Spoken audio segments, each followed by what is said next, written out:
I never knew what to think about Bitcoin when it first came on my radar, but unlike me, Warren Buffett was very clear on his thoughts. If you told me you owned all of the Bitcoin in the world and you offered it to me for $25, I wouldn't take it because what would I do with it? And his longtime partner Charlie Munger makes him look like some kind of Bitcoin fanatic. Well, I have a slightly different way of looking at it. In my life, I try and avoid things that are stupid and evil and make me look bad in comparison with somebody else. Bitcoin does all three.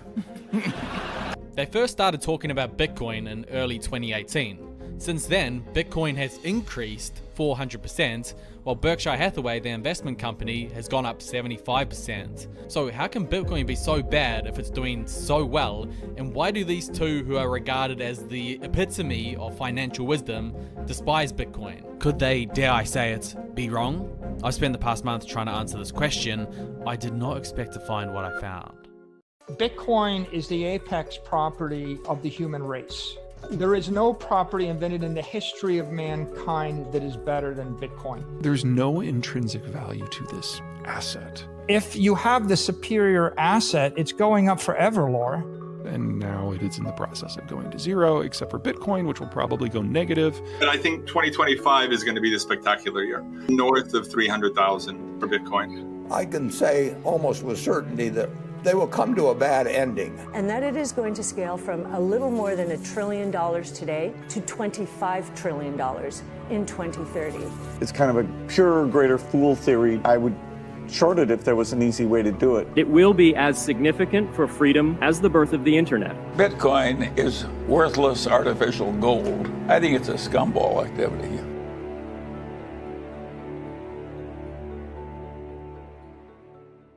To understand Bitcoin, you need to understand the problem. I'm going to put you in the shoes of a 30-year-old living in the US. It's 2020 and the whole country gets shut down. Yes, that really happened. But this guy, Ryan, has been responsible his whole life. He's worked hard since he was 18, no partying, no traveling, definitely no silly Amazon purchases. He saved up $100,000 to buy a house and to take care of his family. But then the pandemic comes and he decides, I'm going to keep being responsible and lock my money away until times are less volatile. Traditionally considered a good decision. 3 years later, he comes back to his money and he can't buy the house. Prices are 37% more expensive. To fill up his car, it's double the price. That $100,000 that he spent 12 years working so hard for is worth $70,000 in real terms. And that's just 3 years. This is what he gets for working hard, 9 to 5, saving, no gambling, no speculation. He gets hit with what's known in the finance community with the silent tax. The silent tax is not just in the great country of the USA, in most countries, it's much worse. If we used the same example with the same amount and the same time period, but changed him to being in Argentina with pesos, he would have 15,000 left today. I wish this was a made-up story in some inverse reality, but it's not. The thing we know as traditional currency has got major flaws to it. If only there were another way. If you go back in history, you notice that this issue is not some modern day problem. It's been going on for more than 100 years with more than 100 currencies. The dollar is losing 7 to 10% of its value a year for 100 years. That means over the course of 100 years, the dollar loses 99% of its value. My house in Miami Beach was purchased for $100,000 in 1930. I bought it for $14 million in 2012. Today, so 100,000 to 50 million in less than 100 years. That's not the house getting more valuable, that's the currency getting less value. Okay, if you took any amount of money, take $100 million in the year 1900 and invested in any currency in the world, you would have lost 100% of your money in every currency except for the dollar or maybe the pound. Every currency collapsed. The winner of every war in the 20th century was the United States. And so the winning currency loses 99.5% of its value. Everybody else, you lose everything. The problem is if you hold the wrong currency, you get burnt. The problem with this is every single currency is the wrong currency. It's only a matter of how badly you get burnt. The reason why is because all of them have one thing in common. They are controlled by a central power, a power which purposely, legally, and silently dilutes the people's currency. But what if I told you there was a new currency which didn't. The idea of currency is fundamentally a good one. I'm a fisherman and you're a lumberjack. I fish, I have some left over, so I give some fish to you. And in return, you give me some logs. Hang on, I don't need any logs. Well, use this piece of paper instead to store the value so you can use it on something that you do need. That piece of paper is what we call currency, or a store of value. The problem comes not with the concept of currency, but with the people who control that currency. This institution is known as the central bank, or in the USA, the Federal Reserve. Like your uncle who can't shake his gambling habits, the central bank has a nasty habit of their own. The Fed was printing too much money. Federal Reserve pumping money in. The Federal Reserve just printed $300 billion in 1 week. That has gone up $800 billion. Is that the government printed a zillion more money than it had. Unlimited money. The Federal Reserve and the central bank in Japan and the central bank in England and the central bank in Europe printing staggering amounts of money. Inflation is going to last for years. The Fed's nasty habit is printing money. Unfortunately, what happens when you print more money into the system, it devalues the current money that's already in the system. So everyone's cash that they've saved in the bank effectively gets devalued by how much is printed. And then you're left with the savers who become losers, and the not savers, well, they stay broke too. Either this is just the way things have been, is now, and will always be, and we must just deal with it, or we can find a solution.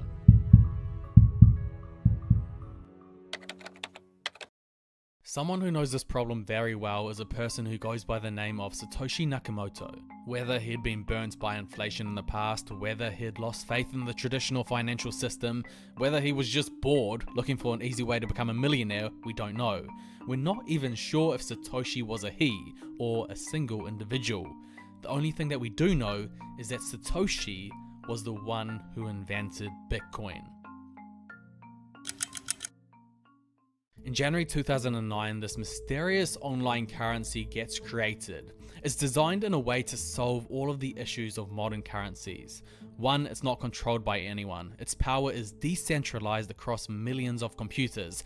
If one computer, or even 1,000, get in the wrong hands, you still have 1 million others to keep the currency safe. 2, it has a maximum supply of 21 million coins. This way the currency cannot be inflated. This means people like Ryan aren't left penniless simply by doing nothing. 3, unlike gold, the currency can be transferred at the click of a button, which is a very powerful concept. Let's say you wanted to transfer your wealth to a new country. Your current country has turned corrupt, too much crime, controlling government, whatever. Okay, no problem, a few clicks, and you send your money anywhere, any place, anytime. Or if this is too hard, remember your private key password and your entire net worth can literally be stored in your head. It sounds like a pretty good invention. So that begs the question, why the heck do these two financial sages hate it? To work this out, we need to enter into the mind of Warren Buffett. I've studied Warren Buffett ever since I was a nerdy 18-year-old just heading into uni.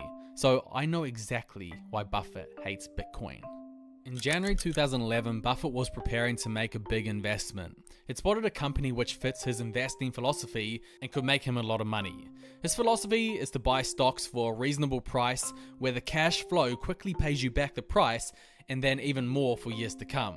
This philosophy has consistently worked for him throughout the years. He decides to make his move and he snaffles out 55 million shares of IBM. This stock has just made $15 billion in income and has a market cap of $200 billion. If all goes well, this company should pay his money back quickly and then he'll have a free cash flow machine.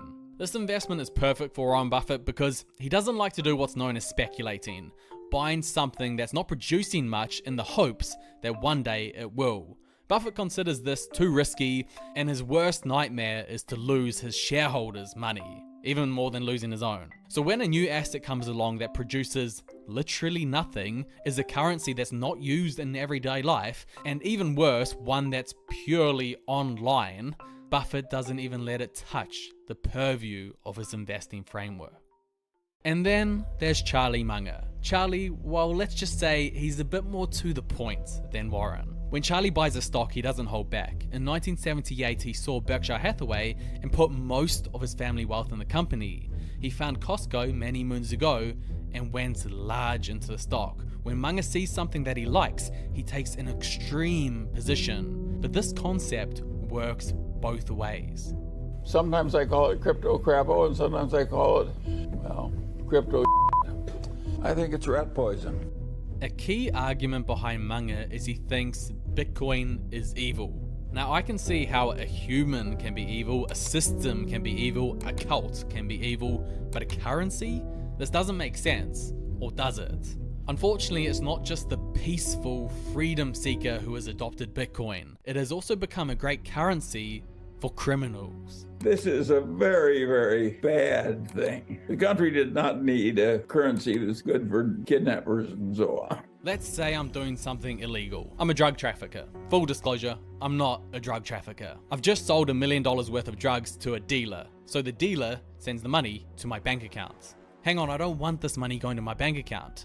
Banks are highly regulated, they require identity documents, they need legal statements to approve large transactions. The account can be frozen or seized, I could get caught.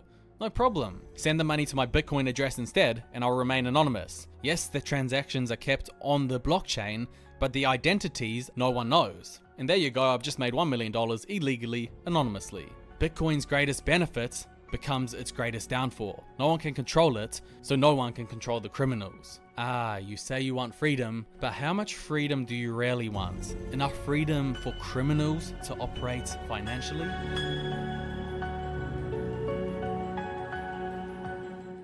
The success of Bitcoin is fundamentally different to most assets.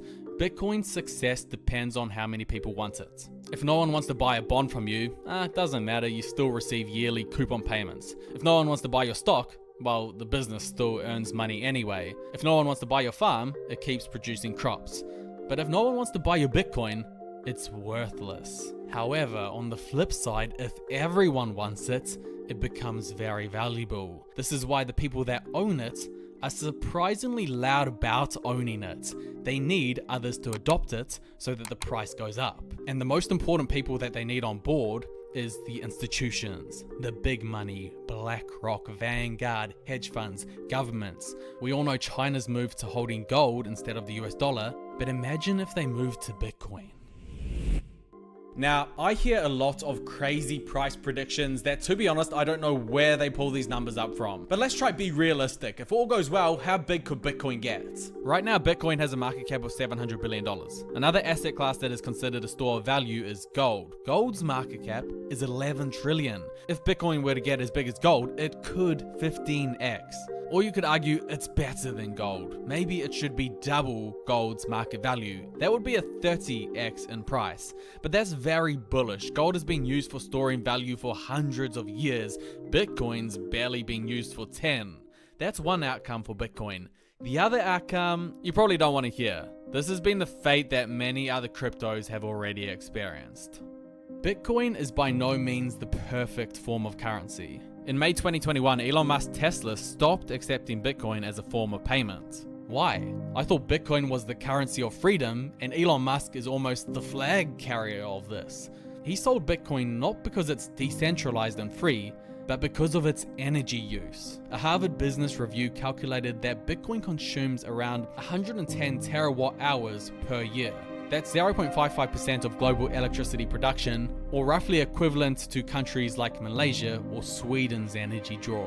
I'm gonna put that bluntly, that's a damn lot, and it's a damn lot on the environment. Add in slow transactions, annoying fees, and the volatility of the free market, and you have a currency that is pretty painful to use. Just go ask El Salvador. El Salvador adopted Bitcoin as their second national currency in September 2021, going to great lengths to see it ubiquitous, but in late 2023, it's very rare for businesses and people to use the crypto. It's too slow and it's too volatile. Imagine just holding your savings and a few months later, it's gone down 20%. And then the next month, it's up 20%. That's your financial life's work. You'd have to be Marcus Aurelius to not get emotionally affected by that. The sad reality about Bitcoin is it has a lot of flaws as a currency, and all of these flaws may cause it, don't say it, to go to zero. It's stupid because it's very likely to go to zero. It's worthless, it's no good, it's crazy, it'll do nothing but harm, it's antisocial. It's just disgusting. It's like somebody else is trading turds and you decide I can't be left out. It will come to a bad ending. There's this interesting battle that's going on in the finance world right now. It's kind of like the battle between the left and the right. The left is talking about all of the possibilities and benefits if we try a new system, and the right is talking about everything that could go wrong. The new financial influencers are saying it's great, the old are saying it's rat poison. Except, unlike politics with Bitcoin, I don't think there's going to be an outcome that's in between the two parties. This coin, something that you can't touch, hold, or control, could fix the age-old problem of broken currencies. Or it could be the coin that ironically hurts the very people that it intends to save. I'm not going to be a fence sitter. I don't agree that this coin is evil. I prefer a world with crypto than without. But the risks are very real.